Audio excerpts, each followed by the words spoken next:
compañeros y compañeras, bienvenidos, bienvenidos. Buenas noches, buenas noches. Oigo en mis oídos la más maravillosa música que es la voz de los compañeros. Este aplauso es para los que vienen por primera vez. Bienvenidos, compañeros.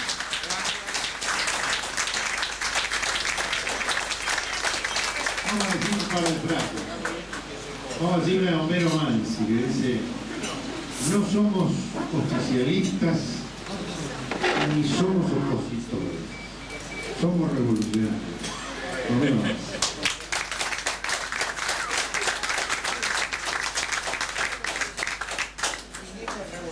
Y de Héctor Germano Oesterhel. El único héroe válido es el héroe en grupo, nunca el héroe individual, el héroe solo. Este es el compañero que da nombre a esta agrupación. Héctor Germano Oesterhel, guionista de historietas, narrador de ficción, creador de innumerables personajes: Joe Sonda, Buster Pike, Ernie Pike, Ticonderoga, Watami, Randall, el Cobra, Sargento Kirk, Bull Rocket, qué sé yo, tantos personajes maravillosos. Nostradamus, entre Horacero, Ernie Pike, y esa maravillosa historia del Eternauta, esa historia circular que nos decía que cuando nos dijeran que iba a haber una zona liberada era porque nos estaban esperando para matarnos, y así le fue. El compañero que decidió militar junto a sus hijas, las chicas de Oesterhel, Beatriz, Estela, Diana y Marina, compañeras de la UES, de la JP, de 14 y 19 años, en los 70, secuestradas, torturadas, muertas y desaparecidas, de las cuales quedó Fernando, un hijo de una de ellas, Miguel Martín, otro hijo de ellas, y un par de hijos más que todavía las abuelas andan buscando por ahí. Y Elsa, sin ninguna de sus hijas, sin su esposo, una maravillosa mujer que sigue soportando, conviviendo con la vida en esas circunstancias. Bueno, esta es la historia de nuestra generación, de nuestra patria, de nuestros héroes y mártires. Y nosotros, después de los Jauretche, de los Marechal, de los Discépolo, de Scalabrini, decidimos iniciar una nueva serie de queridos héroes y compañeros a los cuales admirar y homenajear, y elegimos el nombre de Héctor Germano Oesterhel para esta agrupación que no tiene concejales, diputados, senadores, sino compañeros, un lugar de encuentro de todos los compañeros. Cada uno de los pósters que ustedes ven, que no están a la venta, sino que son nuestros trapos que llevamos de un lado a otro, casi 80 son, corresponde a alguna ceremonia donde estuvieron los hijos, los nietos, los hermanos, las mujeres, los maridos, los padres, homenajeando a cada uno de los que está acompañándonos de las paredes. Si fuera por nosotros tendríamos más de 30.000, muchos más. Todos los gauchos de Felipe Varela, de Chacho Peñalosa, tantos compañeros que han luchado por lo mismo que ustedes. Y que, como ustedes, muchas veces son anónimos y han dado su vida por la patria sin copyright. Pero que en medio de esta locura, de este caos y de esta desorganización nacional, nos han ayudado a amojonarnos alrededor de la idea de la patria. Bienvenidos, edición número 417 de la Mesa de los Sueños de los Compañeros de Utopías de la agrupación Oesterhel. Una noche espectacular, disculpen la molestia, las demoras, nos hemos sido superados hoy por la cantidad de compañeros que vinieron. No vamos a dar ningún nombre, solamente el de Carlitos Falqui para que presida esta noche, uno de los grandes intelectuales del peronismo. Mario Burioli, otro de los dinosaurios de esta noche, queridos compañeros, y para recibir hoy con el entusiasmo de ustedes, por eso se ha desbordado, por la convocatoria que tiene el invitado de esta noche, al legendario fundador de la Juventud Peronista en los 60, de la Resistencia, el querido compañero Jorge Eduardo Rubio.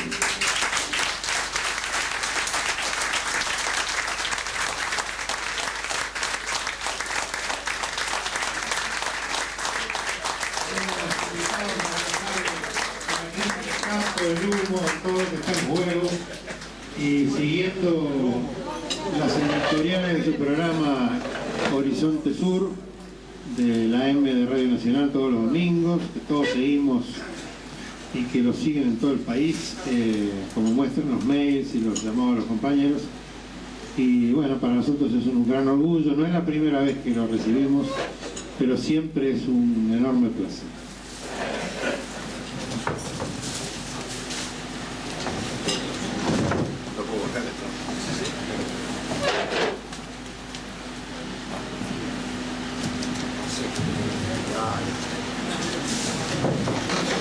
Bien, buenas noches y gracias a todos por esta invitación. Lo que se me ocurre es hacer algunas reflexiones y bueno, a lo mejor no es el momento más propicio, el momento de la digestión, pero bueno, es la liturgia, ¿no?, que hay que respetar. Es cierto, yo no es la primera vez que vengo. Es cierto también lo que dice Martín, algunos de los discursos que elaboramos en común con algunos compañeros que están aquí, y que nos ha costado bastante elaborarlos en los últimos años, durante mucho tiempo fueron resistidos, ¿no? Aún hoy se los ve un poco utópicos, un poco demasiado antisistema, antimodelo. Pero bueno, las circunstancias hicieron que la relación de fuerzas cambiara. Yo digo que el campo se nos cayó en la cabeza, ¿no? Y esa mirada urbana, excluyente, se ha visto muy afectada en los últimos días, ¿no? Tomamos conciencia de nuestra fragilidad. Y la idea es que aprovechemos estas circunstancias para ir más allá. Yo siento que el momento es muy delicado, la verdad que me siento bastante preocupado, angustiado, ¿no? Porque no veo capacidad de reacción. El entontamiento es muy profundo, quizás sea un momento, como tantos otros que hemos vivido, un momento de desvaríos, ¿no?, de pérdida del sentido en la conducción política del Estado. Y bueno, de alguna manera, todos estos compañeros que nos rodean desde las paredes nos hablan de momentos similares, ¿no?, de extravíos. O sea, si hay algo que nos une a todos por encima de las diferencias, es que no entendemos por qué no hay reacción, no hay juego político, no hay apertura, por qué se construyen enemigos con los que después se va a ser derrotado. Esto no tiene sentido, ¿no? Puedo entender que uno construya enemigos, pero no para que después nos den una paliza. Esto es no saber hacer política. Y esto se va repitiendo constantemente, ¿no? Yo decía, durante años hemos hablado de que la oligarquía vacuna era un monstruo que estaba ahí en el horizonte. Nosotros decíamos, si no existe la oligarquía vacuna. Si Grosso lo conformaba Miguel con los cines de la rural, y Miguel sentía que tocaba el cielo con las manos. Si Bussi todo lo que quería era una subcomisión de agricultura familiar. Ahora tienen que discutir el paquete entero del país con ellos, y no existen. Miguel tiene 2000 afiliados. se lo inventó como la oligarquía vacuna y ahora hay que aceptarlo y además perdemos con él, ¿no? ¿Se entiende? Es muy triste esto, ¿no? Y además ahora lo nombramos a Lobey en la secretaría que debía ser para Bussi. Es una humillación innecesaria, cuando en realidad puede parar el país mañana. Y además Lobey no representa nada, es un nombramiento en función de los años 70. O sea, los relojes nos atrasan demasiado, ¿no? En general nos atrasan a todos, ¿no? A todos los argentinos nos atrasa el reloj. Lo que pasa es que a algunos se les quedó en el 55, otros en el 70. Sería un país muy gracioso si no fuera trágico, ¿no? Si no fuera que vivimos aquí. Yo quisiera, ¿cómo se verá la Argentina yéndose a Montevideo, ¿no? Debe ser maravilloso, el telefonito funciona igual, ¿no? Recibís el Clarín a la misma hora, pero estás afuera, ¿no? Yo siempre he soñado, ¿cómo será vivir afuera? Dar un paso, ¿no? Y sentirse fuera de la burbuja, ¿no? Bueno, nosotros hace muchos años iniciamos, bueno, tuvimos suerte, tuvimos algunos de nosotros vivimos experiencias del exilio muy fuertes, con diferentes formas de la lucha antiglobal. O sea, conocimos por anticipado el problema de la ecología, el problema indígena, el problema campesino, el problema de los ocupas, de los movimientos alternativos, de las nuevas acciones no violentas. Nos enteramos del valor de la lucha del Tíbet, visto desde la alternativa verde europea, por ejemplo, de Petraquile. Yo leí el otro día, todavía están aquí discutiendo en la Cancillería si apoyar al Tíbet o no, porque no nos olvidemos que el Tíbet era feudal y los chinos llevaron el socialismo. Eso en Cancillería, como si estuvieran haciendo la revolución. No están, señores, no están haciendo la revolución, están trabajando para Monsanto y Cargill hace años y tienen un discurso de izquierda, estamos todos locos. Y resulta que nosotros estamos levantando la bandera del Tíbet, ¿no? Y claro, no nos entendemos, nos unen los afectos. Cuando nos reunimos, tenemos una entrevista en Cancillería, hablamos del pasado, de la cárcel, de los amigos muertos, y del presente. ¿De qué podemos hablar? Ellos ganan 7, 8, 10, 15, 20 mil pesos por mes y nosotros, muchos estamos desempleados, ¿no? Esa es la situación. Y nosotros sabíamos lo que hacer y ellos además están esperando que el telefonito les suene para tomar alguna medida. Es duro, ¿no? Y entonces nosotros volvimos con todas esas experiencias del exilio y retomamos otras experiencias aquí durante la hiper. Aprendimos mucho, aprendimos de las debilidades de una sociedad inerme, que lo único que atina es asaltar supermercados, como si el supermercado fuera una fuente eterna de alimentos. Se lo puede asaltar una vez, nunca más, una vez nada más, ¿no? ¿Y después qué van a hacer? Pero bueno, repartimos muchas aquellas herramientas hasta que volvió la promesa del empleo y entonces las herramientas las tiraron. Y pasó lo mismo en el campo, ¿no? Cuando llegó la promesa de la soja, todo el mundo abandonó la herencia de los abuelos, arrendaron el campo, salieron del programa social agropecuario con las 2 hectáreas que tenían y se las dieron un pool, y el otro le dio 40, 50 según, pero todos pusimos un poco, ¿no? Y esa fue la globalización. Algunos aprenden, otros no, pero digamos, estamos en un proceso de gran toma de conciencia, yo creo. Las radios no hacen más que hablar de esto, la gente, a mí me sorprende el grado de conciencia de la gente. Nos invitan a asados, a reuniones familiares y todo el mundo habla de cosas que hasta hace unos meses costaba hablar. Y me doy cuenta que el gobierno de alguna manera alienta cosas, ¿no? Pero no las sostiene. Es un discurso. Yo escuchaba a Cristina ayer cuando llegó con él, antes de ayer, allí en Varadero con él, y dice, bueno, yo me vi unas maquinarias, dice, es increíble que haya gente que piensa en el lucro solamente, ¿no? Mientras tanto sufren el lucro. Yo digo, bueno, le falta hablar del agrobusiness, que fue el inicio de todo este proceso, ¿no? Quebrar el concepto de agricultura que habíamos tenido durante siempre, con arraigo, con familias, con la vida en el campo, y el agrobusiness. Lo implantó la gente de la FAUBA. Pero no, llegó hasta ahí. Entonces son ideas peligrosas porque ponen cosas en marcha, no las sostienen, Pues yo digo, estaba diciendo las mismas cosas que nosotros, pero después veo que está al lado Romina Piccolotti y Fernández, y digo, no, es discurso. Y bueno, y tengo derecho a pensar que es discurso nada más porque hay una vieja herencia de los sectores medios, ¿no?, que viven la realidad del discurso y son incapaces de pasar más allá. Y creo que estamos en una etapa típicamente de...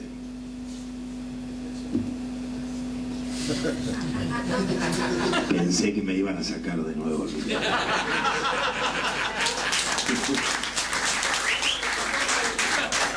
Bueno, este es el tema, ¿no?, que en el peronismo ya todos lo hemos hablado alguna vez, ¿no? Hay gente que le das un cacho, le das una silla y nunca más, ¿no? Le das entrar en tu casa como Barrio Nuevo, por ejemplo, ¿no? Costó 25 años sacarlo del PAMI, ¿no? Varios gobiernos y todavía debe tener la gente de él ahí. Y hay otros que pasan, son unos intelectuales brillantes y no hay caso, ¿viste? No saben, ¿no? Y la clase media se especializa en eso, ¿no? En operar en el nivel del discurso y no ir más allá, ¿no? Y me parece que estamos ahí, en ese momento, ¿no? Alimentando monstruos que se los vuelven en contra. Porque yo me acuerdo, porque sufrimos mucho, cuando se nos rompe toda la relación que teníamos con Venezuela, porque hicieron el pacto con Grobo Copatel, $500 millones, no lo podíamos creer, fue muy amargo. Cuando él nos grita que la soja es bolivariana, unos meses antes nosotros lo denunciamos ante el gobierno de Chávez, hablamos con el embajador, decimos cómo es posible. El embajador saca el libro, La fuerza es el derecho de las bestias, bueno, dice que es peronista de la primera hora, aunque, bueno, inmediatamente dice que siempre fue del Partido Comunista, bueno, todas esas cosas, bueno, bien venezolanas, todos los abrazos. Nos dice, nosotros necesitamos que ustedes vengan, que nos formen la élite revolucionaria. Bueno, nosotros ahí preparamos un proyecto para formar, capacitar. Estaban armando un proyecto de $500 millones con Grobo Copatel, ¿no? En fin, pero bueno, eso es lo que tenemos, es este estadio actual con Bachelet, con Evo, con Chávez, con Lula, ¿no? Con Correa. Es decir, yo diría, nosotros somos viejos ya, hemos vivido muchas experiencias revolucionarias, entendamos que este es el nivel donde se integra Lugo. No podemos depositar muchas esperanzas, ¿se entiende? Es lo que es, esto es lo que tenemos. Es un ascenso de los pueblos, una participación de los pueblos, sí, pero también es el nuevo modo en que las corporaciones incorporan los discursos de izquierda para hacer más sofisticado, más complejo su dominación. No lo chupemos.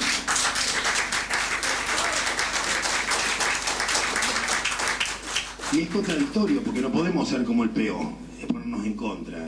Hay que jugar, porque además son nuestros compañeros, es decir, fueron nuestros compañeros, ¿no? Y eso nos permite el diálogo, el decirles lo que tienen que hacer, ¿no? Es muy especial el momento, ¿no? Es muy especial, pero ahí está, ¿no? Y justamente yo pienso, con otros compañeros de América Latina, decíamos, si empiezo a contar los hijos de puta, resulta que son la mayoría. No puede ser que la mayoría sean hijos de puta. Algo está pasando, porque si no me equivoco, si yo pienso que todos son traidores. Yo conviví con el Pepe Mujica, por ejemplo. No me puedo conformar con decir que es un converso. Me estoy engañando. Hay algo más. Yo sé que sería ingenuo decir de él que piensa que las chimeneas de Botnia le pueden dar la clase obrera que necesita para el socialismo. Sí, sería ingenuo. Pero algo de eso hay. Porque a mí me pasó en Paraguay estar hablando ante una masa de campesinos y hablar de los desarrollos locales y la soberanía alimentaria, y cuando menciono el desarrollo local me gritan de allá y me gritan indignados, ¿no? Y entonces yo no sabía cómo venía la mano, traté de zafar diplomáticamente, le di la razón a todo el mundo, bueno, y le pregunté a los paraguayos amigos qué está pasando. Si le estoy, me dice, es un líder campesino, pero si yo le estoy hablando de desarrollo local, le estoy entregando la posibilidad de que él maneje poder. ¿Qué otra cosa puedo hacer más importante para un líder campesino que hablar del desarrollo local? Me dice, lo que pasa es que él es trotskista. ¿Y qué hay? Y que ellos piensan que en realidad la lucha campesina es para tomar el poder, industrializar Paraguay, generar una clase obrera que sea sujeto de la historia con la que hacer el socialismo. Entonces el desarrollo local que vos proponés va para otro lado. Yo, pero esto es... Claro, esto uno dice, como dice, la realidad está de Colombia, el colombiano, ¿no? Es la realidad mágica, esto, claro, es la realidad mágica. Que haya un dirigente campesino que piensa así, es mágico. Pero existen, ¿no? Y si no nos explica por qué tanta gente de izquierda en el Paraguay apoya a Bodnia. Porque están los viejos mitos de la clase media, de la clase obrera, de la industrialización, y no se dan cuenta que el cambio climático viene acelerado, que en realidad lo que tenemos por delante es una catástrofe planetaria donde va a sobrevivir aquellos que sean capaces de innovar, de adaptarse, de cambiar los modelos. Y además no se dan cuenta que el paradigma del marxismo terminó, que se cayó que colapsó la Unión Soviética, que se cayó el muro de Berlín. Todavía no se dieron cuenta. Y es terrible eso, porque las nuevas ciencias están abriendo otro camino. Y entonces se da esta paradoja, ¿no?, de que algunos en nombre de las ciencias del siglo XIX dicen que nosotros queremos volver a las cavernas. Y nosotros en nombre de las nuevas ciencias, de la termodinámica, de las ciencias cuánticas, proponemos la tracción a sangre. Y los progresistas se ríen. No sé, ¿qué es lo malo de la tracción a sangre cuando están todo el día diciendo que hay crisis energética? Entonces me parece que ahí está la cosa, que está en la cuestión cómo ver el mundo, ¿no? Y entonces yo lamento cuando nuestra presidenta habla constantemente del Producto Bruto. No entendió que el Producto Bruto no significa nada, significa más que pobreza, infelicidad. Que nosotros en los 70 teníamos muchísimo menos Producto Bruto, éramos menos pobres, más felices, más familia, más barrio, más redes sociales.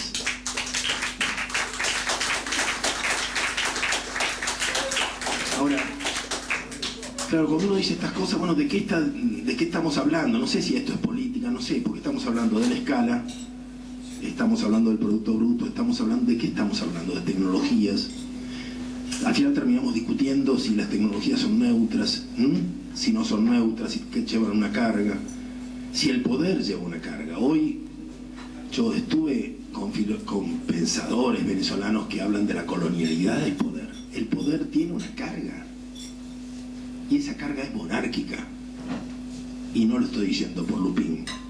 El poder en todas partes tiene una carga monárquica, algunos se la toman más en serio que otros, ¿no?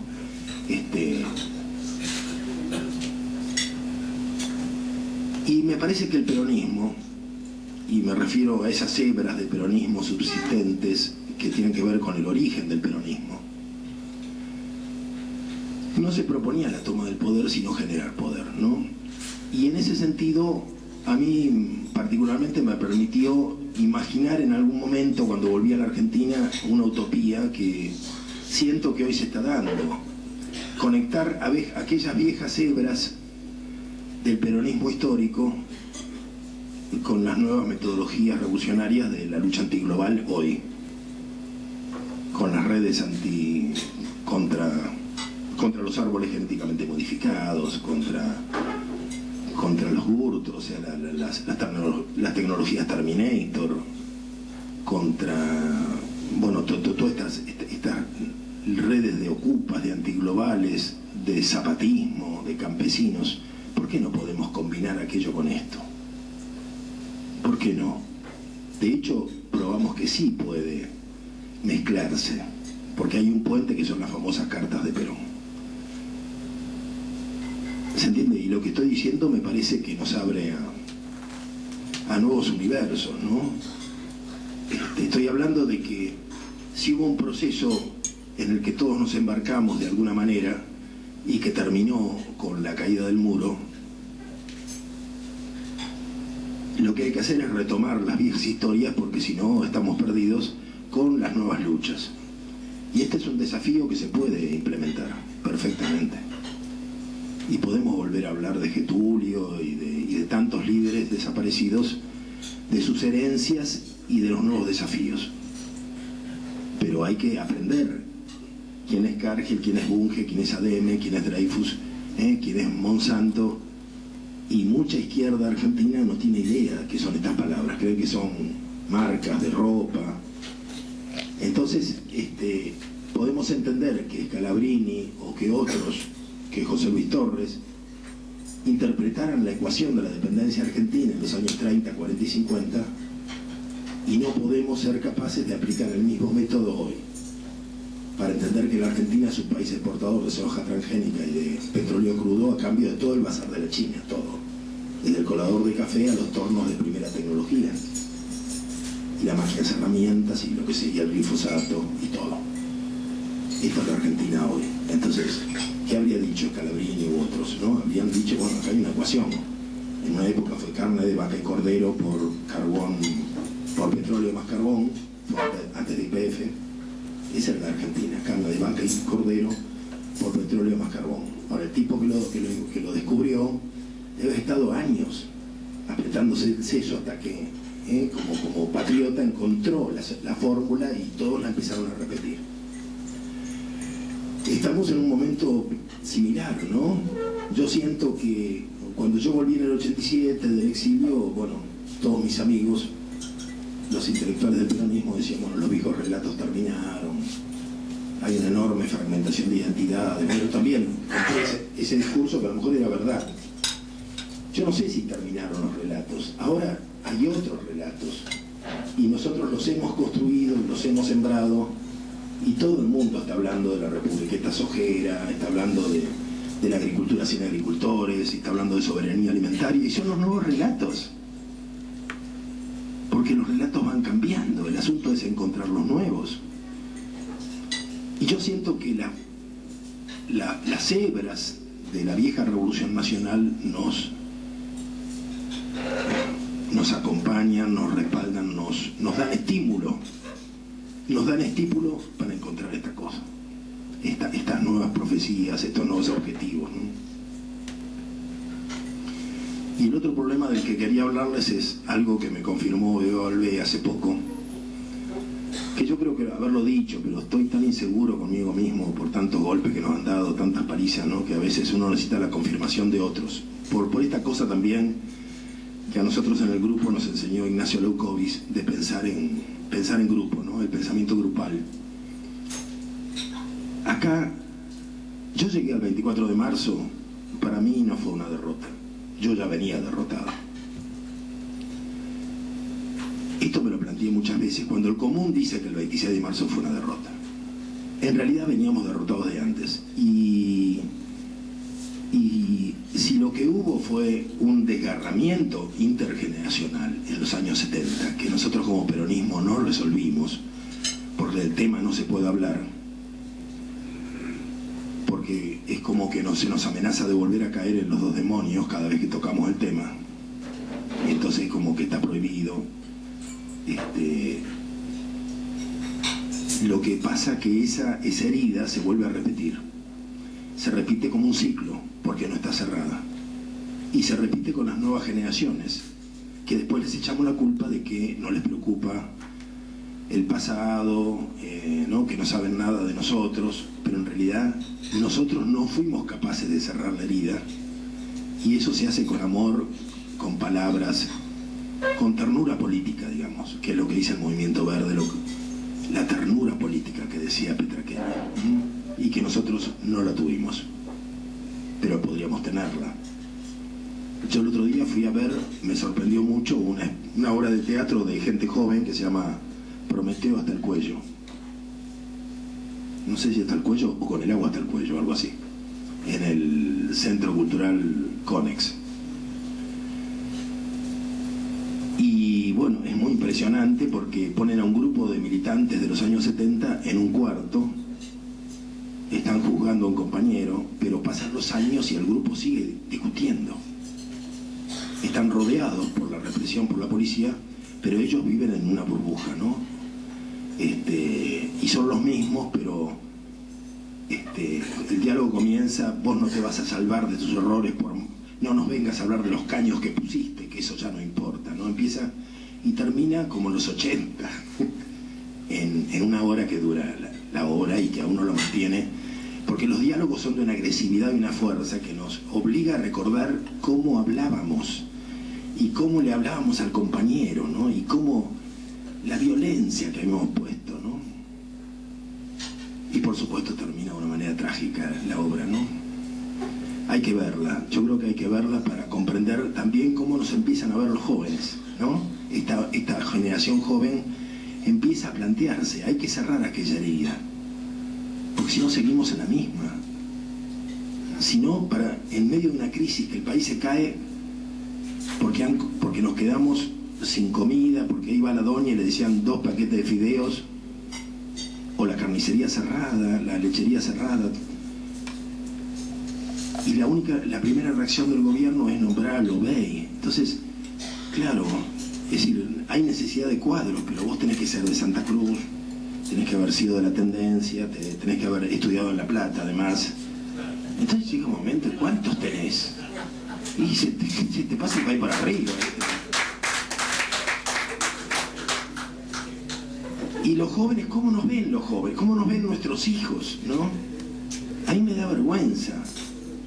Me da vergüenza, hay que hablar del pasado. Yo digo, porque esto lo aprendimos en Europa también con algunos pensadores que hablaban de lo retroprogresivo, ir atrás y volver, ¿no? Que es una de las cosas que yo he intentado en los editoriales y que parece que es una magia que a la gente la atrapa. Es como un surcido de la historia. Si lo que tenemos es una herida desgarrada, ir atrás, aunque no todos compartan el modo del surcido, pero no importa, pero la intención está, cerremos la herida, cerremos, ida y vuelta, ida y vuelta, ida y vuelta. ¿Se entiende? Esto, hablar del pasado, pero con ternura política, porque vemos que estamos ante un abismo. El gobierno juega con fuego. Los tipos de la ruta eran sojeros, son los tipos que ponen a sus hijos o a los peones de banderilleros, tienen 4x4 para ellos, para la mujer, el asado los hacía el peón, todo lo que querramos. Pero yo pasé cortes donde había 400 personas y sintieron la misma adrenalina que nosotros cuando teníamos 17 años y pudimos la primera vez contra la policía. Ahora ya no son los mismos.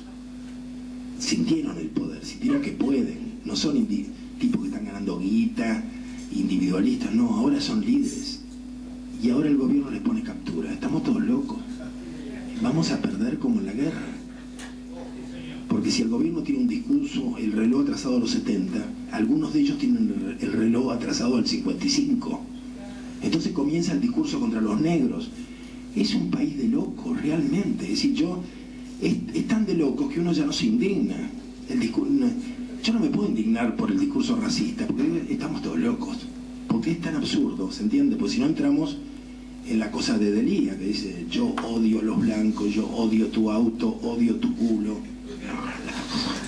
Y entramos en el mismo juego. ¿Se entienden?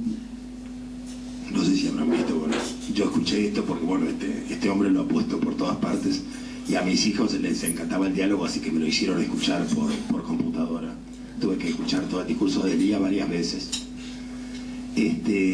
Pero bueno, estamos atrapados ahí. A mí me parece que yo siento que la opinión pública, la gente, en la medida en que la gente, que el pueblo, no sé cómo llamarlo, que el pueblo se empodera, que el pueblo recupera poder, podemos hacer muchas cosas. Nosotros en la pequeña escala del grupo lo hemos demostrado. Estamos en Radio Nacional porque les doblamos la mano, no porque García Caffi haya querido. Realmente, la gente... Me da vergüenza contarlo porque estuve en alguna gerencia de Radio Nacional para haciendo un trámite y vi cómo los teléfonos no paraban de sonar y los tipos no podían trabajar. Entraron en colapso. Y entraron en colapso con el correo electrónico, con los teléfonos, entraron en colapso con el correo postal, entraron en colapso en la Secretaría de Medios y tuvieron que decir que no sabían nada, que no habían dado órdenes, estas cosas que siempre echarle la culpa a los de abajo. Entonces, se puede. Y sobre todo porque ellos no pueden decir que mi discurso es opositor. Mi discurso es ahí, pegado. Con algo de ternura, duro, pero con ternura. Decir, hermano, no seas pelotudo, hace esto. No es el discurso de Lilita, no es el discurso del pedo. Me parece que nosotros tenemos que construir este tipo de...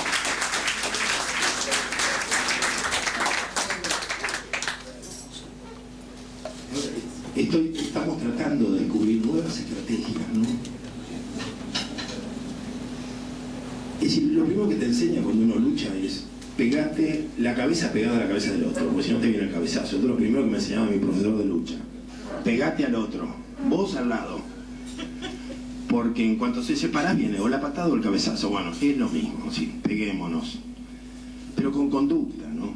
Y con la palabra. A mí me parece que la palabra iluminada, no hay blindaje para la palabra iluminada, sobre todo cuando nosotros ponemos en marcha los viejos mitos. Lo que estos chicos del teatro dicen, con una inteligencia que me asombró, es que los mitos cristalizados del pasado, hoy, sirven fines opuestos a los que servían. Nosotros no lo advertimos. Nos llamó la atención que el Che Guevara sea una camiseta. Es mucho peor. El Che Guevara sirve el consumismo, las corporaciones, ¿se entiende? No el Che Guevara, el mito congelado, cristalizado que hicieron del Che. Pero lo mismo pasa con Evita, con todos, ¿se entiende? Es terrible. Entonces, ¿cómo hacemos frente a eso, frente a los discursos, frente a la gente? Yo digo Pepe Mujica, vuelvo a Pepe Mujica porque es un caso tan patético, ¿no? Que él le preocupan los minifundistas. Dice, el hombre de campo, el minifundista uruguayo, ¿qué tiene? Cuando mucho tiene un perro y un caballo. Entonces yo quiero darle una oportunidad a él, dice, he puesto un equipo de ingenieros agrónomos a diseñar una máquina de siembra directa que él la pueda arrastrar con su caballo, para que pueda hacer soja el hombre, ¿eh? Es un imbécil, ¿viste? No entiende nada. Esa máquina además está diseñada ya. Y se lo pide a Cargill y se la da. Ya, tomá, te la regalo. Es decir, no entendió que el problema es la escala. No entendió que el problema es el modelo. Y por eso este gran pensador Gustavo Areva, ¿cómo es el mexicano? Gustavo Esteva. Dice que anteponer el socialismo hoy le hace el juego al enemigo, a las corporaciones. Anteponer la inequidad social. No es que no sea justo. Yo digo, los trabajadores del subterráneo de Buenos Aires, ¿cómo no van a merecer mejor sueldo? La gente del casino, ¿cómo no va a merecer mejor sueldo? ¿Cómo yo no me voy a indignar cuando en el corte veo las 4x4? Pero tengo que controlar esa bronca, porque tengo que entender que hay un modelo y que ese tipo en realidad está pidiendo desesperadamente el apoyo del gobierno para no desaparecer. Porque los pools de siembra y las nuevas empresas que llegan con los fondos de inversión se lo van a comer. Ese tipo tiene la vida contada, no importa la plata que tenga hoy. Y el gobierno no se da cuenta. Y en vez de ganárselo se lo pone de enemigo. Porque no pueden comprender que lo que viene es mucho peor que lo que tenemos. Lo que viene, hay que recorrer los puertos de la provincia de Santa Fe, donde al lado de cada silo se está construyendo una planta de biocombustibles. Y Cristina debería saberlo porque uno de esos silos y de esas plantas es del senador Urquía. Y el ferrocarril que lleva el material a Córdoba o que lo trae de Córdoba hasta el puerto. Y al lado de cada planta de biocombustibles, todo promocionado, lo van a hacer con una soja en la que ellos les descuentan el 40% al productor y después le pagan al Estado solamente 25%, o sea que es un robo, están robando al productor. Por supuesto que tiene razón para cortar la ruta. Lo que pasa es que tampoco lo dice. Es un juego son discursos de borrachos, todos hablan mentiras en esto. Y alguien me lo dijo en la Universidad de Córdoba, un productor me dijo, mire Rulli, Cristina pasa y yo con el cerealero tengo que seguir trabajando. Yo no lo puedo acusar, aunque lo que usted diga es verdad. Pero al lado de la planta de biocombustibles se están construyendo los enormes corrales de engorde para hacer ganado, con el sobrante, con el maíz medio fermentado, la biomasa que sale del etanol o del biodiesel, según soja o maíz. ¿Se comprende? Entonces, ¿de qué oligarquía ganadera estamos hablando? Si van a hacer corrales de engorde con millones de animales. No hay más productor ganadero. Se quedaron en las banquinas porque no tienen campo ya. O están en las islas y se las queman. El ganado a pie que come pasto está en la isla. y ahora se quedaron sin nada. Y el año pasado se ahogaron ¿cuántos? 8.000 animales, creo, 20.000, no me acuerdo. Terrible, porque no tenían cómo sacarlos. Eso es lo que queda de oligarquía vacuna. Y yo me alegro que alguna gente como Berbisky y otros estén rápidamente, porque son muy capaces, están rebobinando, tratando de entender. Necesitamos un enorme esfuerzo para entender lo que está pasando. Para no seguir hablando errores, tonteras. No sé si el gobierno puede entender esto que está pasando porque está muy implicado. Es decir, de hecho ha vivido como socio del modelo sojero todos estos años. Y ahora el modelo, yo no sé hasta dónde le da la espalda, una parte del modelo le da la espalda. No sabemos qué pasa con las corporaciones porque nadie habla de Cargill. Y nuestro amigo Mario Cafiero, creo que vino aquí en estos días, ¿no? Está probando que, ante la justicia, que las ganancias son fabulosas. Entonces mi rencor ante el sojero que tiene 100 hectáreas, 200, 300 hectáreas y tiene 4x4 y tiene un departamento en Buenos Aires que no usa para cuando los hijos estudian y que fue a Europa 2 veces por año, ese rencor me lo tengo que guardar para entender que el problema, como alguna vez dijo Perón, es una cañería, una hemorragia que es la exportación, donde se va todo. Se va toda la energía de la Argentina. ¿Y cómo la cortamos? Alguna gente de la oposición dice, bueno, volver a la Junta Nacional de Granos. Y nosotros somos cautelosos. Y entonces yo salgo en el programa de Quique Pessoa y Quique me dice el otro día, che, me llama me lo dice al aire. Muchos oyentes me llaman para decirme que les sorprende que vos seas tan moderado. Ahora soy el moderado. Claro, porque es fácil con irresponsabilidad decir que nacionalice los puertos, que haga el IAPI. Si no pueden nombrar un funcionario, yo digo... Entonces yo le estoy pidiendo que depuren la Secretaría de Agricultura, que lo saquen al bigote de Urquiza, por lo menos si es un inoperante. Que intervengan en SENASA, que el laboratorio todo el mundo sabe que es de las corporaciones, porque dieron un golpe de Estado hace 10 años. Desde que sacaron a la gorda Mustacholo entra lo que sea. Y eso que entra, lo que sea, ha matado miles de niños con problemas, con deformaciones neurológicas graves, con nacen sin cerebro, abortos. Es terrible el panorama médico de la Argentina. Y el SENASA y Jorge Amaya son los responsables. Y Jorge Amaya no habla. Es de Santa Cruz, está esperando que lo llamen.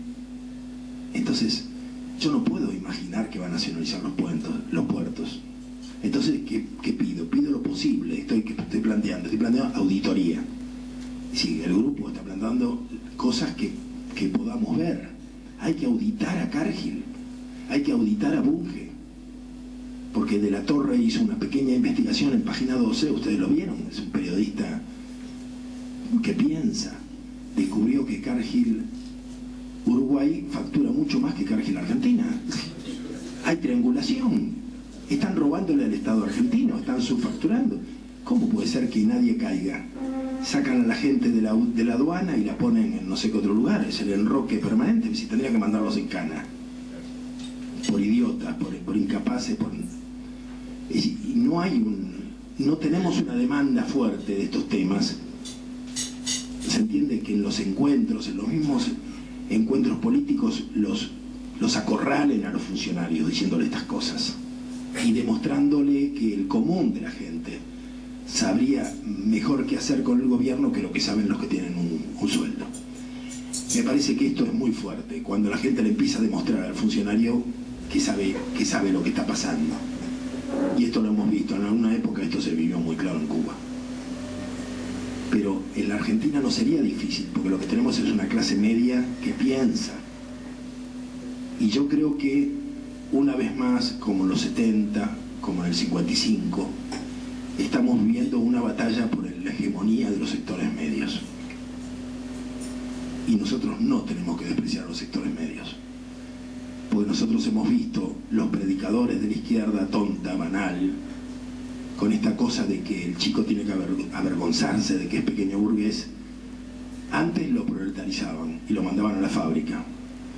Y en los últimos años lo que hicieron fue capensinizarlo. Entonces todos los pibes allá a llenarse de piojos a los campamentos del Mocase en Santiago del Estero. ¿Qué tenemos? ¿Qué tuvimos?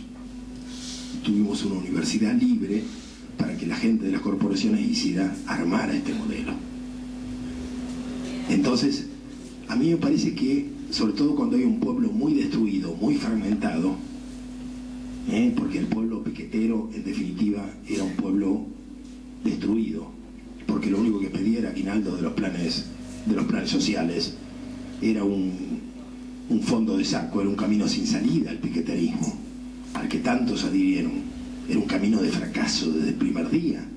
¿A qué podía llegar? A nada. A más hoja, más retenciones, nada más. Entonces, ¿qué nos queda? Nos quedan los sectores medios. Y cuando hablo de los sectores medios, incluyo hasta los cartoneros, que son gente que se cayó. Es muy amplio mi visión de los sectores medios, pero me parece que ahí tenemos que insistir, porque ahí se está dando la pelea con los liberales, con la izquierda tonta, con las posturas antinacionales. Ahí se va a dar la pelea. Y nosotros tenemos que ganar esta pelea porque es definitiva por la América Latina. Fíjense, en Bolivia está al borde del caos total. Yo leía el otro día a Solís Rada y dije, es lo mismo que nos está pasando en versión boliviana. Un país desgarrado, 37 etnias, cada una quiere tener su propio territorio, su propia justicia, su propia lengua, sus propias escuelas. Le están dando pie a toda la derecha, que se alza y que además piensa extenderse al norte argentino, porque son los mismos. O sea, el fracaso de Bolivia se vuelve en contra nuestro. ¿Y cómo evitamos el fracaso de la Argentina si ya ese fracaso de Bolivia lo tenemos ya, se empieza a dibujar en la Argentina? Nosotros ya estamos discutiendo eso con los mapuches. En la última reunión de la RENACE en Paraná, que son la RENACE de la Red Nacional de Acción Ecologista, son grupos ecologistas, no son muy pesados, son grupos de aquí y de allá, que han hecho una práctica, una generación joven en general, y se planteó el problema de los charrúas y de los mapuches. Y obligamos a que el problema saliera, y ellos dijeron, nosotros no nos sentimos argentinos, nosotros cuestionamos el Estado-Nación y queremos nuestro Estado. Y se discutió. Y yo dije, basta de ayudarlos. Hermano, hace tu vida. Porque nosotros tenemos otro proyecto. No podemos, vos me pedís que te ayude. Y bueno, y fue primando esto. Entonces, esta postura primó. Yo también trabajé a favor de los pueblos indios. Hasta que un día me dijeron, pero vos sos huinca. No, hermano, se acabó. Claro, no me tomes por boludo, ¿no? Y dije, bueno, ¿qué es lo más parecido al indianismo? El ecologismo. Bueno, allá me vine, ¿no? Porque uno sigue siendo fundamentalista en el fondo, no quiere un cambio de sistema. Lo que pasa es que estamos en las catacumbas, ¿no? Del cambio de sistema. Esa esperanza la tenemos muy oculta, no muy abajo. Y lo que se puede hacer es pocas cosas, pero no son pocas cosas, es muy importante, ¿no? Lo que tenemos que crear son condiciones como para que estos gobiernos, como el que va a ser Lugo, por ejemplo, que es un paso adelante sin ninguna duda, pero desbordar esa situación, aprovechar la democracia para fortalecer los organismos de base, el ecolocalismo, que las comunidades campesinas en Paraguay puedan sacarse a los ojeros de encima. Es un infierno aquello, es una guerra. Los ojeros son todos brasileños y el gobierno de Nicanor dio el permiso para que después de 5 años de residencia un brasileño se pueda postular como intendente. Ganaron 5 intendencias en la frontera. Entonces le han hecho perder el empleo a todos los paraguayos, pasan todo el día música de Río Grande, hablan en río grandés, y los paraguayos se tienen que ir. O sea, se quedaron con una parte del territorio. Y además los matan fumigándolos a los pobres paraguayos, porque les fumigan encima de las casas, a propósito. La ropa, los pibes, ¿no? El caso de Isidro Talavera, el caso de este pibe que murió, porque lo fumigaron con el brazo del mosquito por arriba cuando iba con la bicicleta, ¿no? Un caso terrible, pero ya ha habido muchos otros. Entonces tenemos el panorama muy común. Acá es soja, en Paraguay es soja, en Bolivia en parte, en Santa Cruz también es soja, en Uruguay es pasta de papel, en Chile es salmón enjaulado, que es espantoso. Y en cada país tiene lo suyo. Y esto es un plan que uno lee las cosas que escribió la gente de Cargill hace 30 años y ya lo decían. Cada país se tiene que especializar en algo, porque lo más irracional es que un país intente ser autosuficiente. ¿Qué les parece? Esto lo está escrito, está en un libro que nosotros tradujimos, que lo tradujo el compañero Boy, El gigante invisible se llama.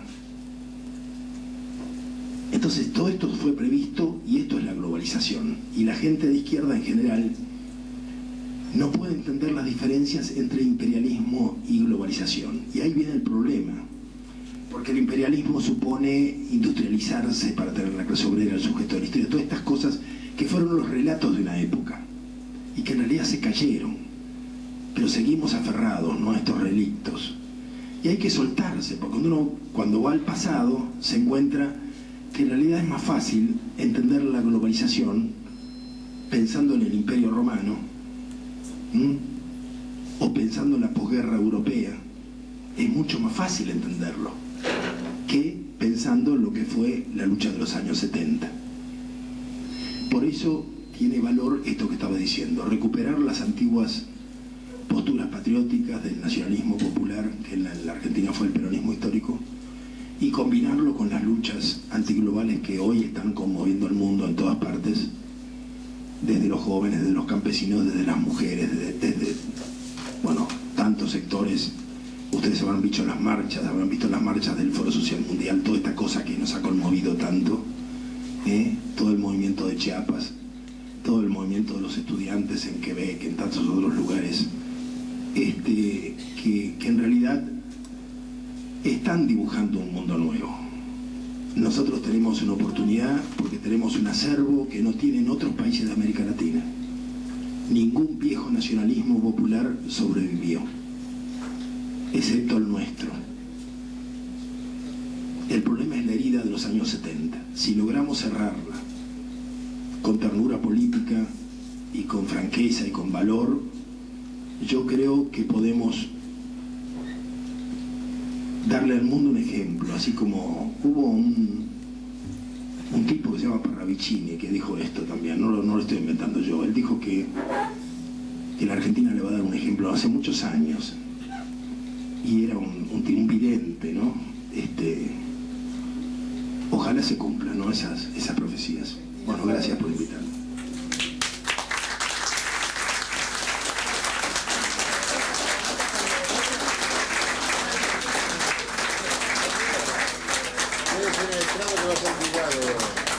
Pregunta. ¿Qué dijo Parravicini? Argentina, faro de luz. La tercera la tiene, ya les aviso, está por hacer. Ahí lo fui a ver un día a la casa. ¿Sabe quién vive en la casa de Parravicini? Laura Bonaparte, mirá, la madre de Plaza Mal. Así es, no es casualidad. Bueno, vamos a dar otro aplauso, Rob.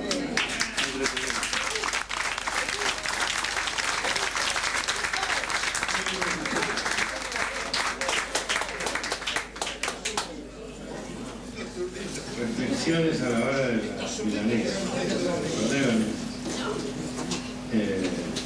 Preguntas. Yo voy a preguntar la primera. ¿Qué pasa con el lujo?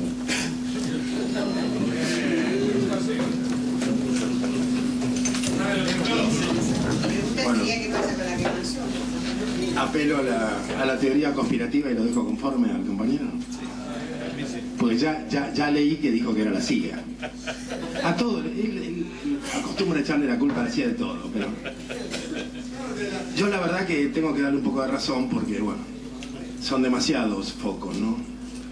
Pero yo creo que echándole la culpa a los servicios, bueno, alguna gente dice que fueron elementos del kirchnerismo. Hay un testigo que dice que vio gente del Frente para la Victoria. Bueno, por lo menos sería un caso, ¿no? Un ingeniero agrónomo que está circulando un correo. Pero yo creo que, digamos, que no entendemos lo que está pasando si nos quedamos ahí y no inscribimos esta quemazón en la terrible expansión de la frontera agrícola, que es terrible. O sea, esto lo hemos discutido con vos y con otros agrónomos del grupo, porque me dicen, Me dice, pero es que, escúchame, Ruli, no se puede hacer soja en las lechiguanas. Y yo digo, pero están haciendo soja en las lechiguanas, pero es una locura. ¿Qué tiene que ver? La capa de, ¿cómo se llama? Pelo en la casa. No, el horizonte no, pero no es tierra, es turba. Hay una capa de turba así. Y están haciendo soja ahí. Gualtieri compró las lechiguanas, el King Ranch. Está haciendo soja. Es una locura, está haciendo soja. Yo digo, a $500 la tonelada, van a hacer soja, van a levantar el asfalto para hacer soja. ¿Ves? Claro, acá adentro, en la bodeguita va a hacer soja el amigo. Entonces, nosotros decimos, un tipo que tiene 500 hectáreas en la provincia de Buenos Aires, piensen ustedes, $10.000 cada hectárea. Tiene $5 millones. Pero no se puede sostener, porque ese tipo se sostenía porque arrendaba 300 más. El año pasado, cuando fue a arrendarlas, le dijeron no, te las arrendó el otro que tiene 1.500, porque el otro también está peleando. Entonces, como es una carrera, el de que tenía 100 desapareció, el que tenía 200 también. El último siente la sensación del vacío detrás. Entonces, por ahí le conviene venderle las 500 al que tiene 1.000 o al que tiene 1.500 e irse a Santiago del Estero o a Formosa, donde compra muchas más. Le dan los papeles, compra tierras que tendrían que ser para los campesinos, para la reforma, el Instituto de Colonización, pero todo eso se arregla. El problema es que cuando va se encuentra que hay monte y gente. ¿Qué hace? Fumiga con glifosato por avión para matar todo, o le manda a la topadora y le habla a la policía para que saquen a la gente. Y le paga, dice, mira, yo no quiero saber cómo lo haces, pero hacelo. Es así de terrible. Entonces, esta expansión es como una topadora, no hay manera de detenerlo, ¿no? Entonces, en ese marco, las islas, las lechiguanas y las islas de frente a Varadero hace tiempo que han sido invadidas por la soja, que es una irracionalidad desde el punto agronómico absoluto, pero bueno, es rentable. Es decir, bueno, puede dar una cosecha o dos. ¿Y qué les importa? Y después que va a quedar el páramo, ¿y qué les importa? Les tendría que interesar al Estado le importa, al INTA le importa. Yo me horrorizaba cuando supe, cuando me mostraron que le están dando cama de pollo a las vacas para engordarlas. Hasta que Boy me dijo, pero si eso lo estableció, lo estudió el INTA. Es el Estado, o sea, esto es lo que tenemos ahora, una presidenta que habla contra la sojización y que dirige un Estado que está absolutamente implicado en alentar el modelo de la sojización. Entonces no sé si tiene sentido decir que es un doble discurso, ¿no? Es una situación casi esquizofrénica, que es muy difícil de desmontar. Además, porque son muchos años de compromiso con el modelo de las corporaciones. ¿Qué otras preguntas, comentarios? Sí. Mencionaste a Ignacio Leucóvics, el grande, breves palabras que significó Ignacio para el GRR. ¿Y quién es Ignacio? Brevemente, porque no, quizá no lo conocen. Bueno, Ignacio Leucóvics, el que habló es Velo Soler, perdón, y me pide que hable un poquito de Ignacio Leucóvics. Ignacio Leucóvics murió hace 3 años, ¿no? 4. En esta época se mató en un accidente él con su mujer, Cristina, y en ese momento era el pensador, tenía 30 y pico de años, 41. Bueno, era el pensador más importante de la Argentina en ese momento, el que vendía más libros. El último libro sale cuando él ya no está vivo, que se llama Pensar sin Estado.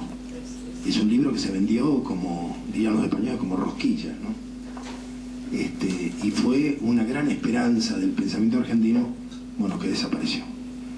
Nosotros de casualidad lo encontramos porque él escribió en una revista sobre cómo interpretaba la catástrofe después del 2001. Entonces le escribimos, le pedimos una reunión y bueno, y como que Él se enamoró del grupo, el grupo se enamoró de él, fue maravilloso porque dimos un salto, porque él tenía una aptitud extraordinaria que era la de escuchar y ser capaz de darle forma a todo lo que escuchaba, ¿no? Y esto era su oficio. Era capaz de ponerle pensamiento o formas, palabras bellas al pensamiento ajeno, al cual enriquecía a él con su propio pensamiento porque tomaba el ritmo de los otros. Entonces él vivía fascinado con nosotros y con la soja, había entendido todo esto de una manera maravillosa, y bueno, y nosotros llegamos a sacar 2 libros, Estado en Construcción y Estado de Gracia, y teníamos otro que era La Comunidad en Construcción, que quedó inconcluso, que algún día sacaremos, cuando él muere, ¿no? Ignacio Leucoves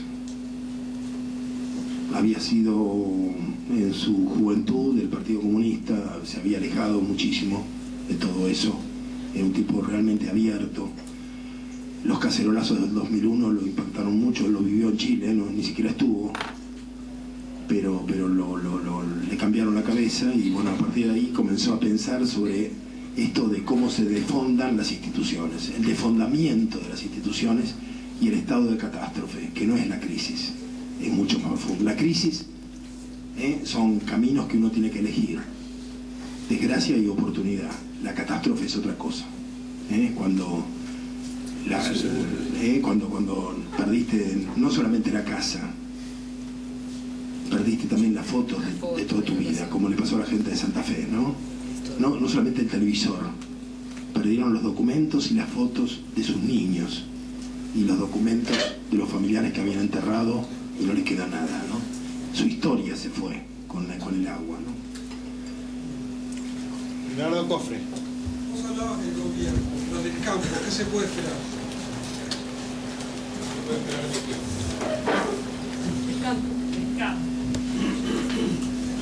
Y del campo, ¿qué se puede esperar?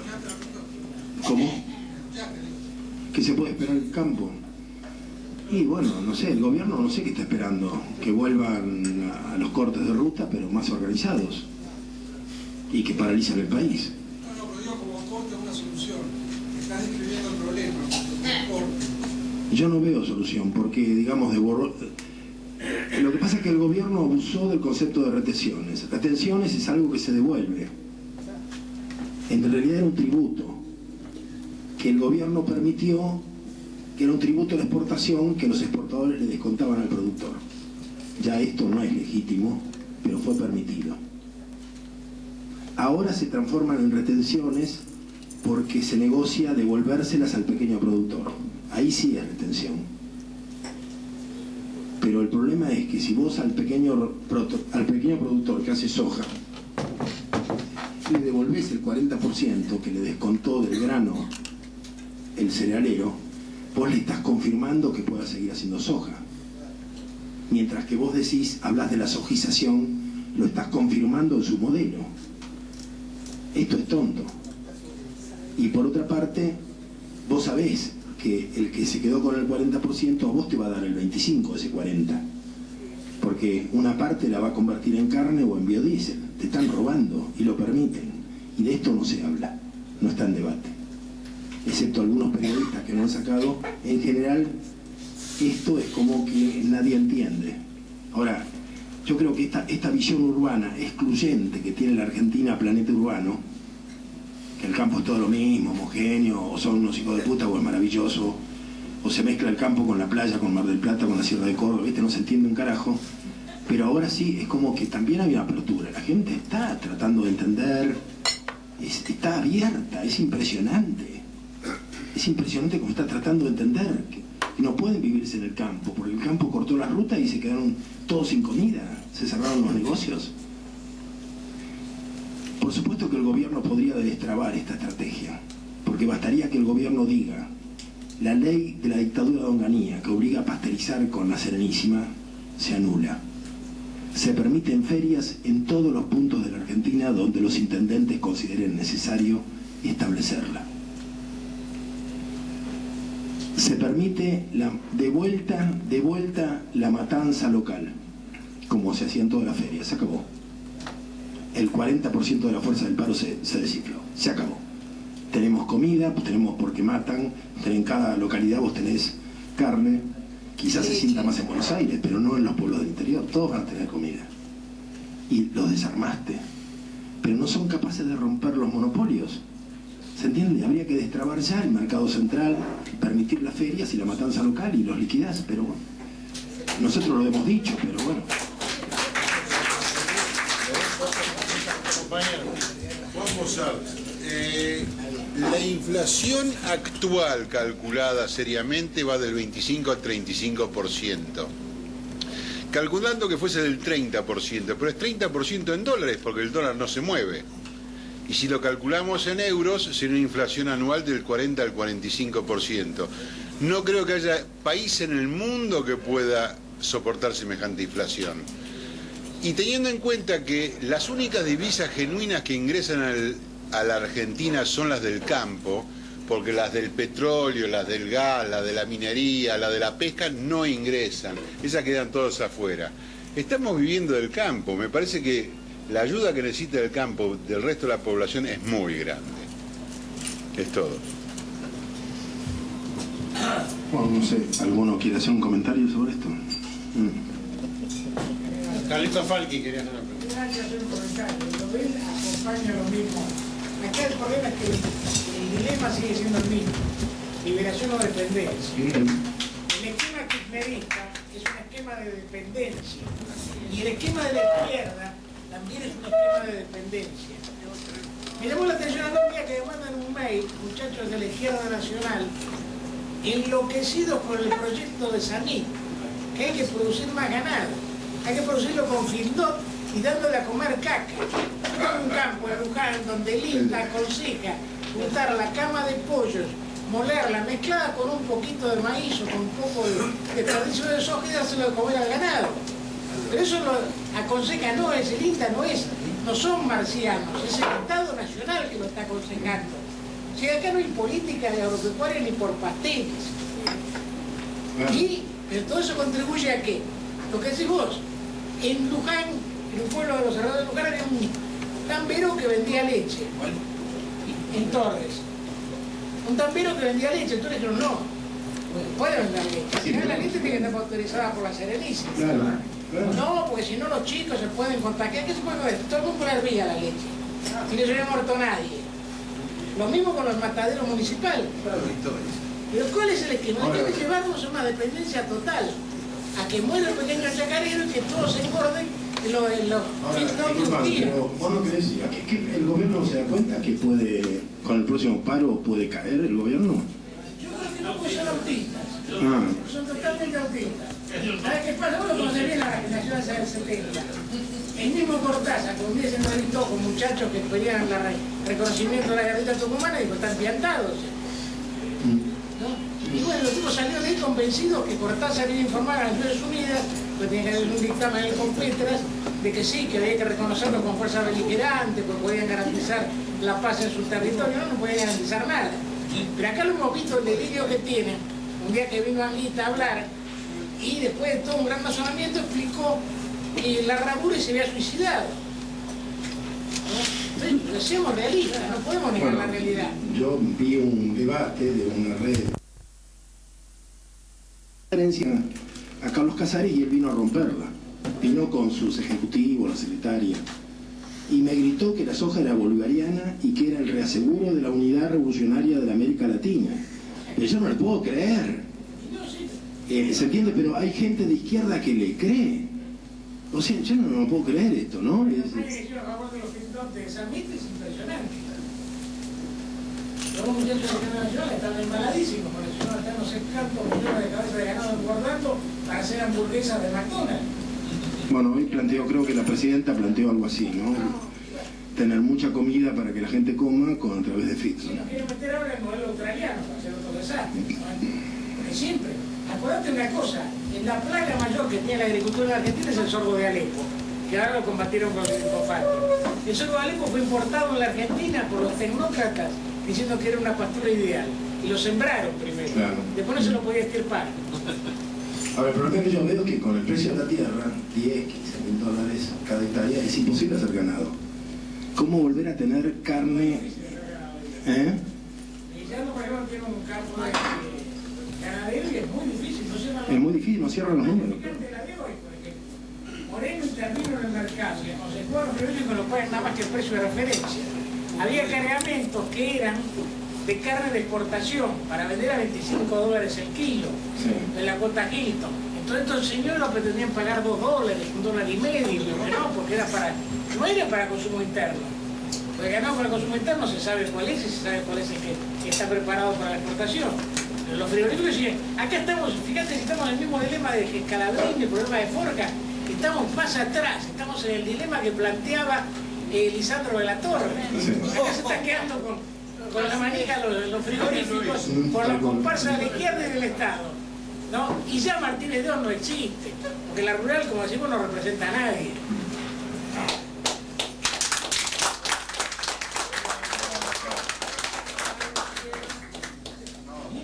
Una para compartir y otra para disentir. Primero, para compartir que estratégicamente al gobierno le hubiese convenido mucho más cerrar fila con una estructura gremial como la Federación Agraria e integrarlo a UCI con algún cargo.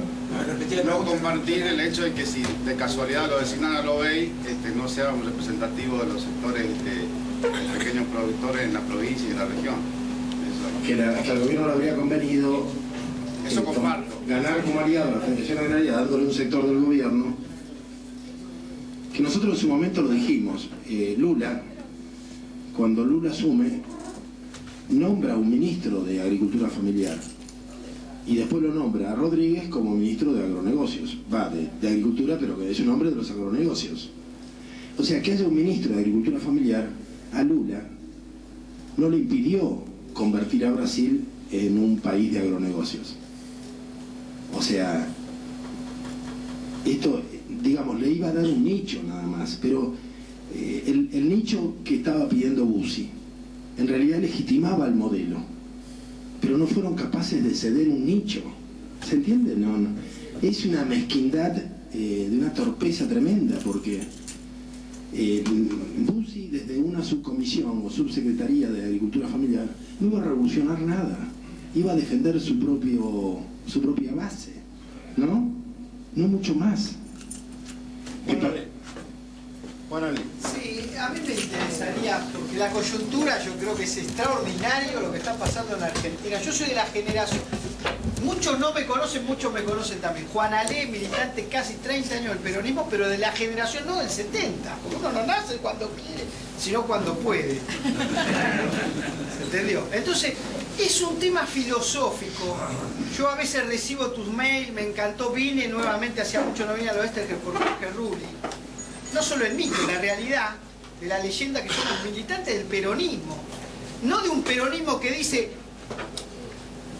esclavo, amigo o esclavo, ¿cómo es? Enemigo o esclavo. Es una cosa increíble desde lo filosófico. Estás conmigo, sos esclavo. Si sos esclavo, estás conmigo, si no, sos enemigo.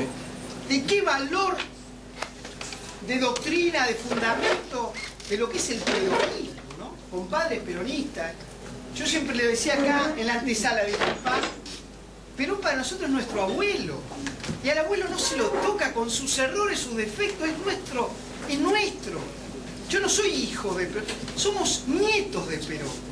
Por eso me interesó, y va al profundo de la piel, lo que vos dijiste, cerrar con ternura las heridas del 70. Porque nosotros, ¿qué culpa tenemos? Porque no podíamos militar en el 70. Yo fui en los hombros de mi papá en el 72 a Ezeiza. En los hombros. Como un hijo de un laburante. No de un cuadro, de ninguna estructura. De un militante peronista. Porque eso era el peronismo fenómeno popular. Del inconsciente colectivo de las masas. Del fenómeno peronismo pueblo. Peronismo pueblo. No de cuadros en un teatro que hay que decirle lo que tiene que hacer, como vos decís, por teléfono. Se dan vuelta y no hay nadie atrás. Porque el peronismo es pueblo. El que no entendió lo que es el peronismo es pueblo. Por eso es esa síntesis maravillosa. Perón, Eva Perón, pueblo.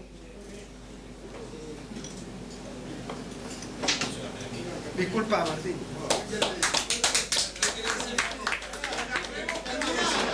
La pregunta, él sabe a dónde voy. Vos sabés dónde voy.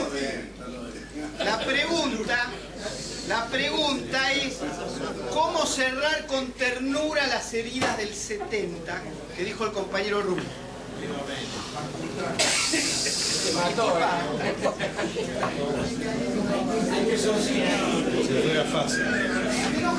No es fácil.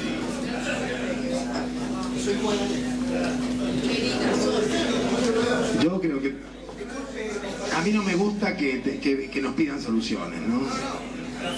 Porque, claro, no creo que sea correcto pedirle una solución al otro cuando todos tenemos que... Yo puedo contar lo que yo hago. Bueno, alguna vez hasta me peleé con él por el tema Rucci, porque es mi manera de cerrar la herida. Entonces, bueno, pero cada uno tiene su sistema, ¿no? A mí me parece, si cada uno buscara, pongámonos de acuerdo, buscar cerrar la herida, no cómo, ¿se entiende? ¿No? Porque cada uno tiene sus compromisos, sus implicancias, sus recuerdos, pero si todos nos proponemos cerrar la herida, y también yo me acuerdo que fui muy polémico cuando dije cómo Anguita, cómo la gente de Boca va a contar la historia de River, ¿no? Y le encargan a Anguita que cuente la historia de los fusilados. Y dije, no puede ser, ¿viste? Ahora, bueno, él aprendió, ahora él cuenta mi historia. Entonces él hace ecología en Canal 7 y en Radio Nacional. Esperá, y ayer me llaman del programa de Anguita, compañero Rulli, lo vamos a grabar sobre la quemazón. Dije, no, suficiente, ¿viste? Soy patriota, siempre digo que sí. Ah, vos sabías, ¿eh? Ah, y me dijo... Y yo no sabía que sí, porque tenía al lado de mi mujer que me reta. Cada vez que salgo de la ternura me reta. Entonces me dice, ¿qué, no tenés ganas? No, no tengo ganas. Pero ¿cómo...? Pero te das cuenta que yo veo el programa del Canal 7 que han inventado, descubrieron la ecología ayer, o sea, los tipos han analizado. Este programa tiene rating, lo descuartizamos, a ver, ¿cuáles son los elementos? Ecología, antiglobalización, ¿entendés? Algo de peronismo. Bueno, entonces ellos lo hacen a su manera, claro. Romina Piccolotti, el Riachuelo, ¿viste? Claro, hacen lo que pueden, ¿viste? Pero es canalla. Es canalla. Compañera Marta Maffei. No, brevemente, porque las otras intervenciones, pero quería plantear dos cosas. Espérate, por favor, que así escuchamos No, todo. sí, plantear dos cosas, que hay un error político, sin duda, en no haberle dado la Secretaría o el Ministerio o lo que quisiéramos inventar para Bussi. Y habla de la falta de utilidad, de la cerrazón, del autoritarismo, del modo de construir absolutamente incapaz de ceder algún espacio a la comprensión, digamos. Aunque sea chiquito, claro. Habla de eso. Tal vez la Secretaría Bussi descomprimía hace un mes una parte del problema, Seguro que sí. pero no resuelve la problemática de la situación de la agricultura y la ganadería en la República Argentina. Para eso hay que construir un proyecto alternativo, y de eso, digamos, habría que hablar largo. Yo no, Por eso, no sé. cuando el compañero habla, y lo junto, digamos, ¿no?, de cómo se vuelve con la ternura a la reconstrucción, se vuelve con un proyecto nacional alternativo. Sin proyecto nacional no se puede volver. Ahora, la reconstrucción del Estado es un tema muy serio. Yo no lo veo en el horizonte, no le veo agallas. Bueno, ustedes repasemos todas las instituciones y es impresionante. Yo mencioné la CONAVIA, el INASE, el SENASA, el CONICET, están todos cooptados. Entonces yo digo, la Cámara de Diputados, bueno, no, es impresionante cuando uno revisa el Estado, ¿viste? ¿Cómo? Pero es impresionante, las universidades, está todo cooptado. Miren lo que pasó en Córdoba, la explosión. Estaban trabajando por Urquía para ver cómo descontaminaban los subproductos del biodiesel para poder alimentar ganado, que es el proyecto de integración corporativa que viene. La inteligencia produce para ellos, los espacios públicos. Claro, todos trabajan para ellos, claro. Los laboratorios del Estado trabajan para las empresas. Compañero acá. Perdón. Acá el compañero. ¿No preguntaste? No, el último. A ver. Lo contrario sería pensar de que el Estado tiene el poder, cosa que yo no creo. Si puede ser que haya cometido errores, pero no se me ocurre que aparezca un proyecto nacional en la contraria, en una puede llegar a tener el gobierno actual. Y por otro lado... El gobierno, no el Estado. El gobierno no tiene poder. Sí, el gobierno como representación del Estado. La instancia es lo que la encarga. No puedo llegar a tener otra representación si no voy hablando del eco.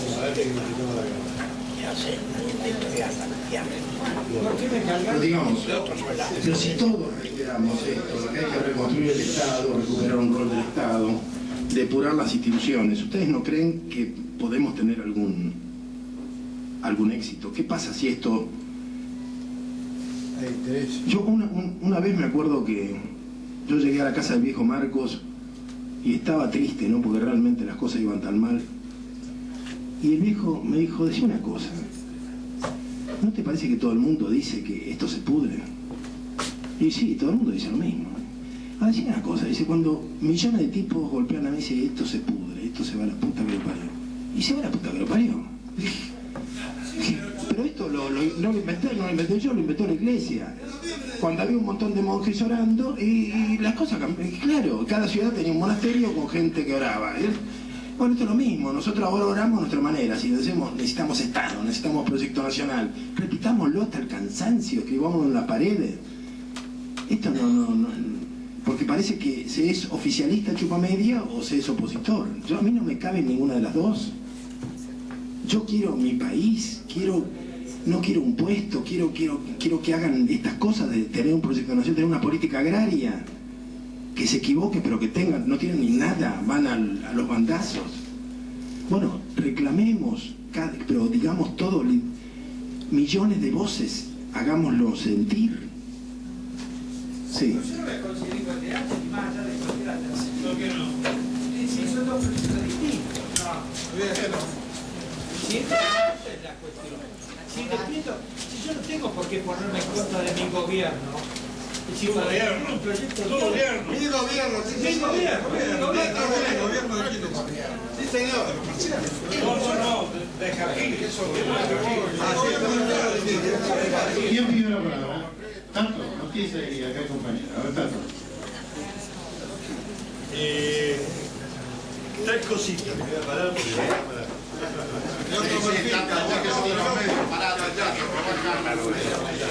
Me apoyo que haga el tres cosas, tres líneas que me planteo. La primera cuestión, vinculada con esta relación Estado-Gobierno. Tenemos un Estado estructuralmente, como decís vos, implicado, estructuralmente, no tiene que ver con la acción concreta de este gobierno, sino que esto tiene una procedencia. Pero tenemos un gobierno que fundamentalmente en los núcleos de conducción tiene un temperamento bastante difícil. Un temperamento difícil en el núcleo de decisión. Un temperamento difícil es aparentemente ciertas veleidades, me corta, y ciertas reacciones, yo diría casi alérgicas a todo lo que implique una eventual oposición. Alérgica a la oposición.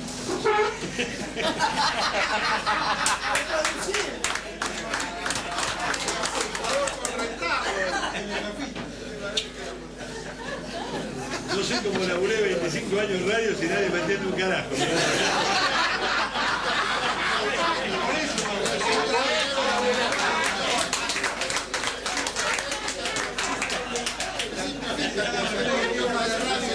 Ahí tenemos un problema. Ahí difícil, porque de pronto como todo aquel que no opera con la seducción como forma de hacer política, suele caer, seducción, suele hacer, yo soy muy moderno, suele ser víctima de la seducción de otros y termina seducido por cualquiera, digamos. Exactamente. Ahí tenemos un problema. La segunda cuestión. Cada vez más sintético. Clase media. Lo mencionaste en un momento determinado como un ámbito de desarrollo de la acción de la palabra, de la acción ideológica, de la convicción, de la política. Ahí tenemos más problemas que con el núcleo del gobierno. ¿Por qué? Porque tenemos una terrible dispersión, estamos viviendo una época que vos decís, y con muchísima razón, no podemos referir en términos concretos, inmediatos y trasladados a lo que fue la década del 70, estamos viendo lo que sería o el principio de otra cosa, pero definitivamente el final de la modernidad. Por lo tanto, esos sectores medios están viviendo realidades con una impronta muy fuerte, sí, asuntos que son casi, te diría, privados, como si fuesen asuntos públicos. Sí. El tema concreto y específico de la aberración, no les gusta el formato de Delía, no por lo que Delía dice, que podría muy bien ser lo que Delía dice, sino porque Delía es negro cabeza de termo. Negro cabeza de termo no me gusta, y la pongo a un costado. ¿No? Que podría no gustarte por alcahuete, pero es negro cabeza de termo. A los sectores medios no les gusta, no por alcahuete, porque alcahuete tenemos mucho. Tinelli se mandó la gran alcahuetada y tuvo 37 puntos y pico de rating, y a ningún sector medio le molestó. Pero al alcahuete de Delía les molesta porque Delía es negro cabeza de termo. Compañero, y aparte de negro cabeza, es fanoniano. O sea, lo que plantea Delía también es un poco más profundo, porque plantea justamente la descolonización. Yo lo defiendo a Delía. ¿Cómo lo plantea? A mí está mirando vuelta mi compañero Mariotto, Delía me parece un intelectual. Me parece.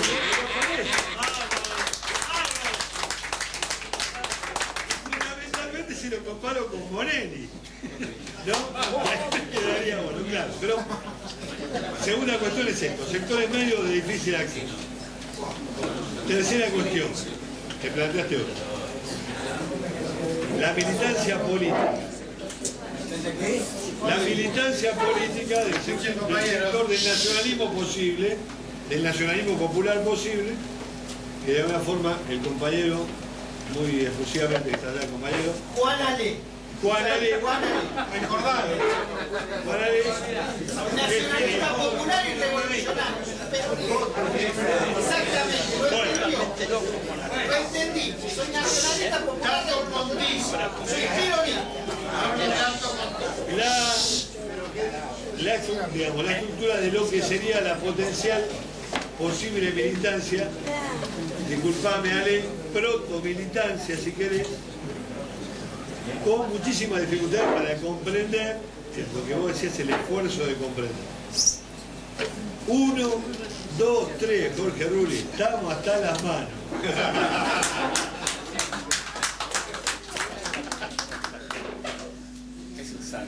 Ahí, compañero. Ahí está la pregunta, ¿eh? Te mira. Rulli te mira. No, no es una pregunta, son muy asertivos. Muy clase media eso. El peor. Apoyar en los sectores dominantes, no te podés apoyar en los sectores excluidos, si no tenés que apuntar a la clase media no te quedas sin nada. Nos quedamos sin nada. No creo. No, yo siento, no sé, pienso que nosotros hemos visto mucho esto de la manipulación de los jóvenes, que sos pequeños burgueses, parado del viejo, viste, esto realmente, hemos visto el proceso este de que campesinizarse, no sirve, viste, porque me parece que responde a un paradigma antiguo. Por eso no hablo de clase media, hablo de sectores muy amplios. Pero somos nosotros mismos y ustedes. Y si yo noto acá hay una inteligencia impresionante, hay una conciencia más allá de las diferencias, de que algunos compartan con Delía y bueno. Pero nos pasa con mucha gente, con tantos oyentes de radio, las observaciones inteligentes que hacen, no pasa en otros países. Yo viví en otros países de América Latina, no existe esto.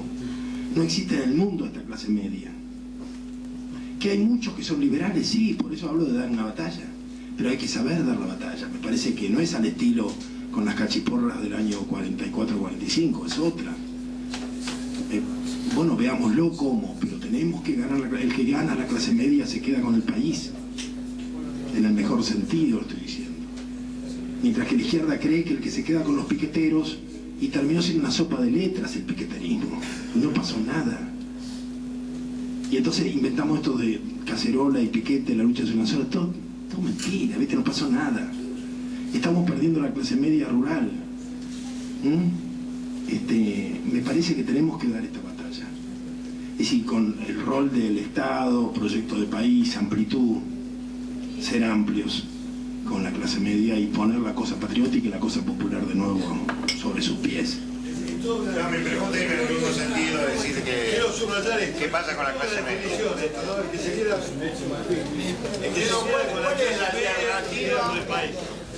¿Cuál es la alternativa posible a esta situación de gobierno? ¿Nombre? El polaco Rego de Mendoza. ¿Cuál es la alternativa posible acá ahora?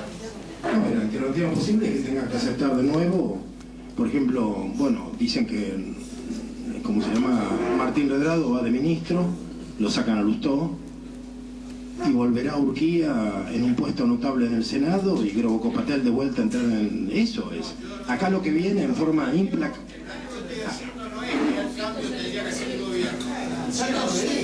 No, esta sería la derrota, yo creo. Se cae. ¿Cuál es la alternativa real, concreta? Bueno, pero no sé, ¿cómo se cae? Si hubiera Fuerzas Armadas, ya lo tendríamos a Urquía de presidente. Pero Urquía era el marido era el amigo de Cristina. Compra las carteras. Claro, no. Sí, lo que pasa es que el que conduce es un mariscal de la derrota. El que conduce para inventa enemigos que después, ante los cuales pierde. Este es el problema. No, bueno, el matrimonio que nos conduce. Para mí nos conduce a la derrota. Entonces, es muy importante, me parece que hay que intervenir para que no nos conduzcan a la derrota. Ahora, lo que viene es... yo lo veo así, están entrando fondos de